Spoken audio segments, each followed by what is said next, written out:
Hello everyone, my name is Ali Kidwai and I want to make this presentation about Gibbs sampling motive discovery.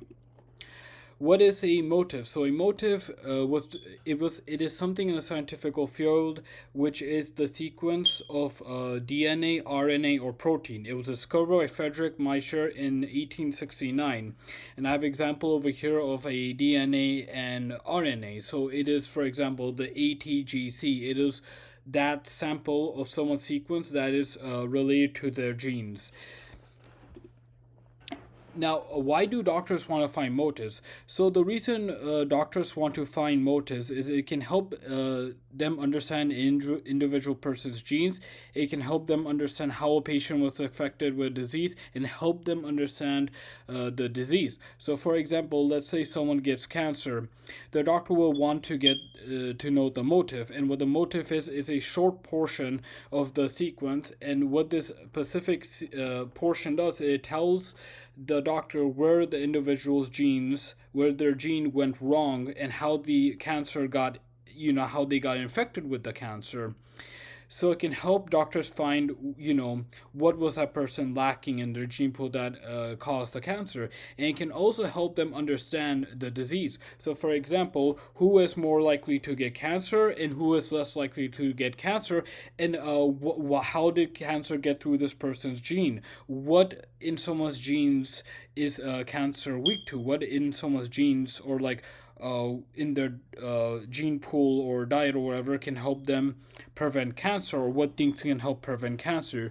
So that is what the motive can help doctors find out.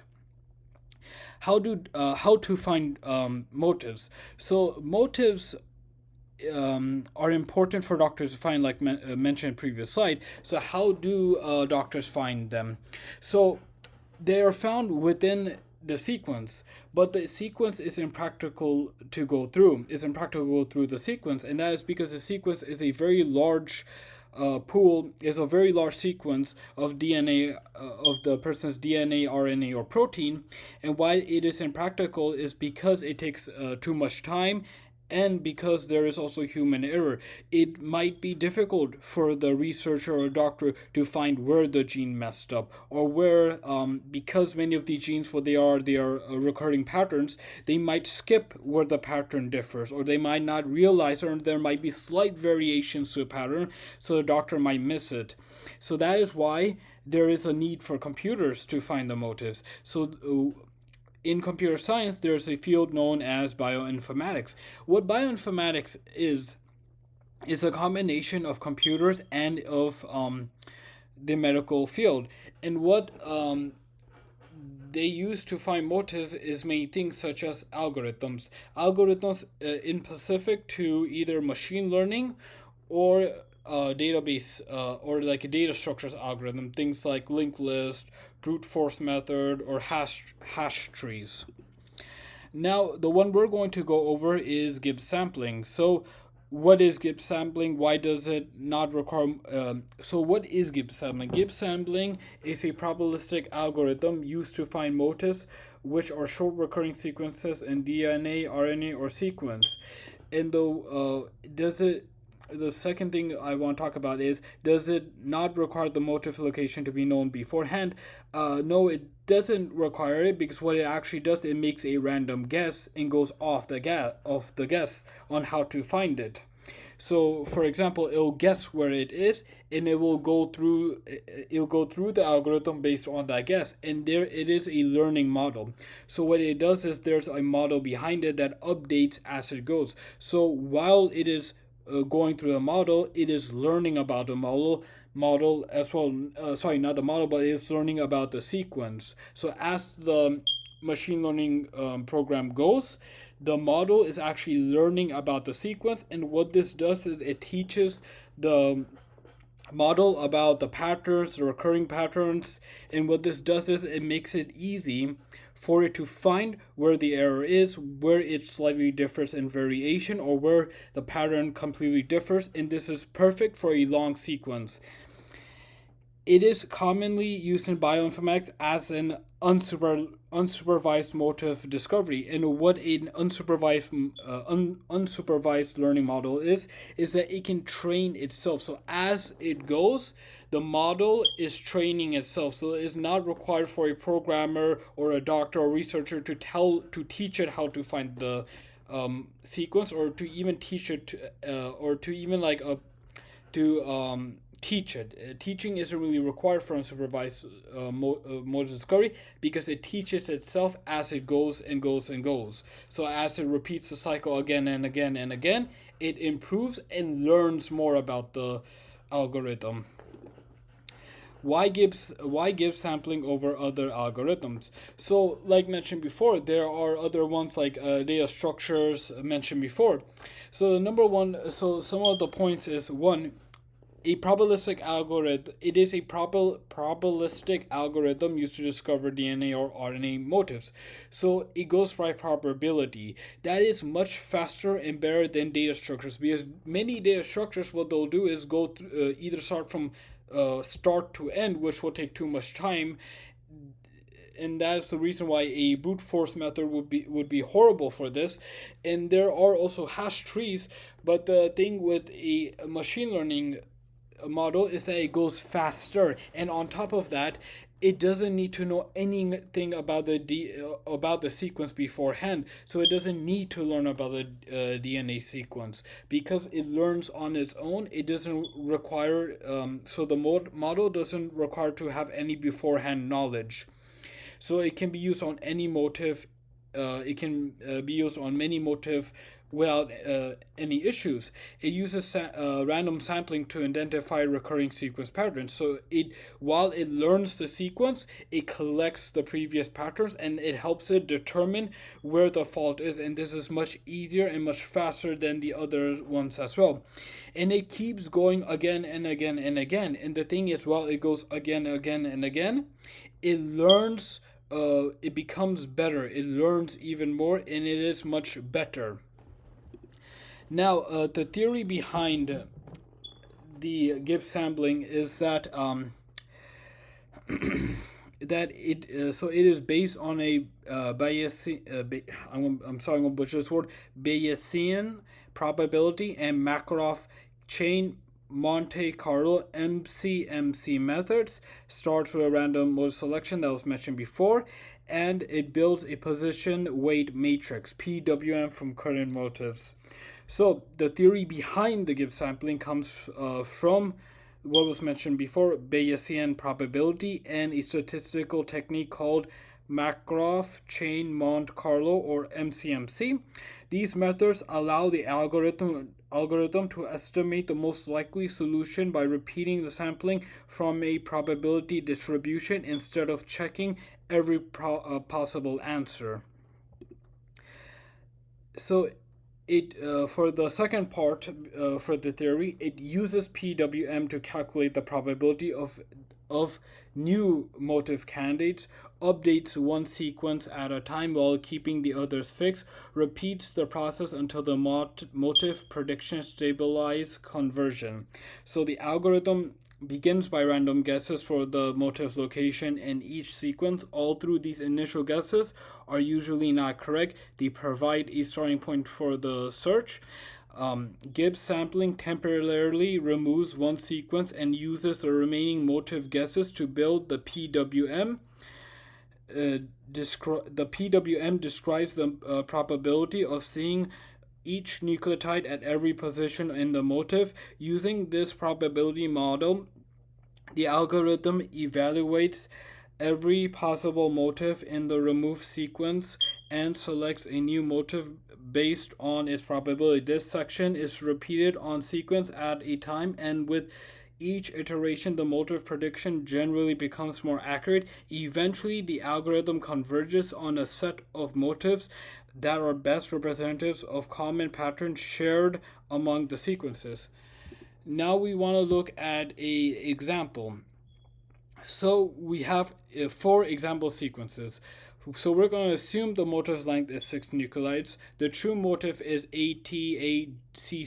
The algorithm does not know the motive behind. So the Gibbs sampling knows nothing about this. We just input this in a learning model. So this is how it'll work. Instead of searching every possible location, Gibbs sampling begins by randomly selecting one 6 nucleotide segment from each sequence. These initial selections are usually incorrect, but they provide a starting point. Now, for the part 2, the Gibbs sampling starts with a random selection. The motive is refined over time of the iteration using probability. So, the algorithm then improves these selections using probability. Over many iterations, the motive guesses become more accurate until common motives shared among the sequences is identified. So, like mentioned before, to kind of summarize this real quick, it makes an initial guess. Typically, these initial guesses are going to be wrong, but as the model goes through the sequences, it learns more and more about the sequences, and the prediction starts to become better and better. So now, for the next slide, I want to talk about efficiency. Why is this efficient? Why is it better than the other ones? More efficient than exhaustive brute force motive search, uses random sampling of evaluating every possible motive, handles large DNA, RNA, and protein data sets effectively, and improves motive prediction with each iteration. So one of the biggest advantages is that is its efficiency. Instead of examining every possible motive location, which will require a tremendous amount of computation, the algorithm uses random sampling to focus on the most promising motive candidates. This makes Gibbs sampling much faster than an exhaustive search, especially when working with long DNA sequences or large genomic datasets.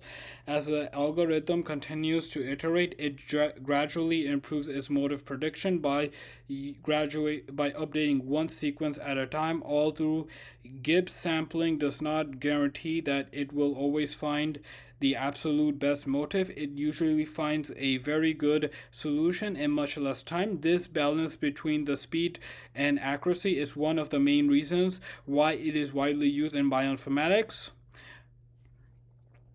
Now, for the next slide, we're going to talk about why we will want to use Gibbs over other machine learning algorithms. So another one, for example, would be the meme discovery. Okay, so to go over the points quickly, does not require labeled training data, effective for discovering unknown motives, handles mutations and sequences variation, computationally efficient for large biological data sets.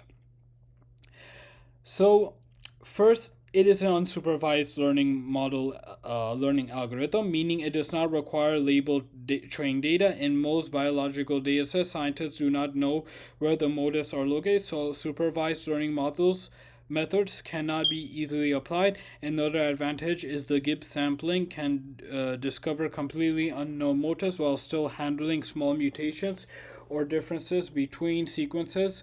Since biological sequences are rarely identical, they are flexible. Flexibility is very important. Gibbs sampling is also computationally efficient because it uses probability and random sampling instead of searching every possible motive location. This allows it to be analyzed large DNA, RNA, and protein data sets more quickly. Finally, the algorithm produces the results that are easy to interpret through probability models such as position weight matrices, making a population choice in bioinformatic research. Now, real quickly, I want to go over some downsides to when it comes to using Gibbs sampling method. Results depend on initial random motive selection, may converge to a local optimum instead of best solution, often requires multiple runs for reliable results. Performance can decrease with very noisy or highly variable data. Since the algorithm starts with random motive selections, different runs can produce different results. In some cases, it may converge to a local optimum, which is a good solution but not necessarily the best one. For this reason, researchers often run Gibbs sampling motives compared compare the results to increase confidence in discovering motive. Other limitations is that the algorithm can struggle with the very noisy biological data or sequences that contain a high number of mutations. In addition, if the user specifies an incorrect motive length, the quality of the discovered motive may decrease. Overall, Gibbs sampling is fast and effective, but like many probabilistic algorithms, it cannot guarantee that it will always find the best global optimal solution. And this brings us to our last slide, which is a summary.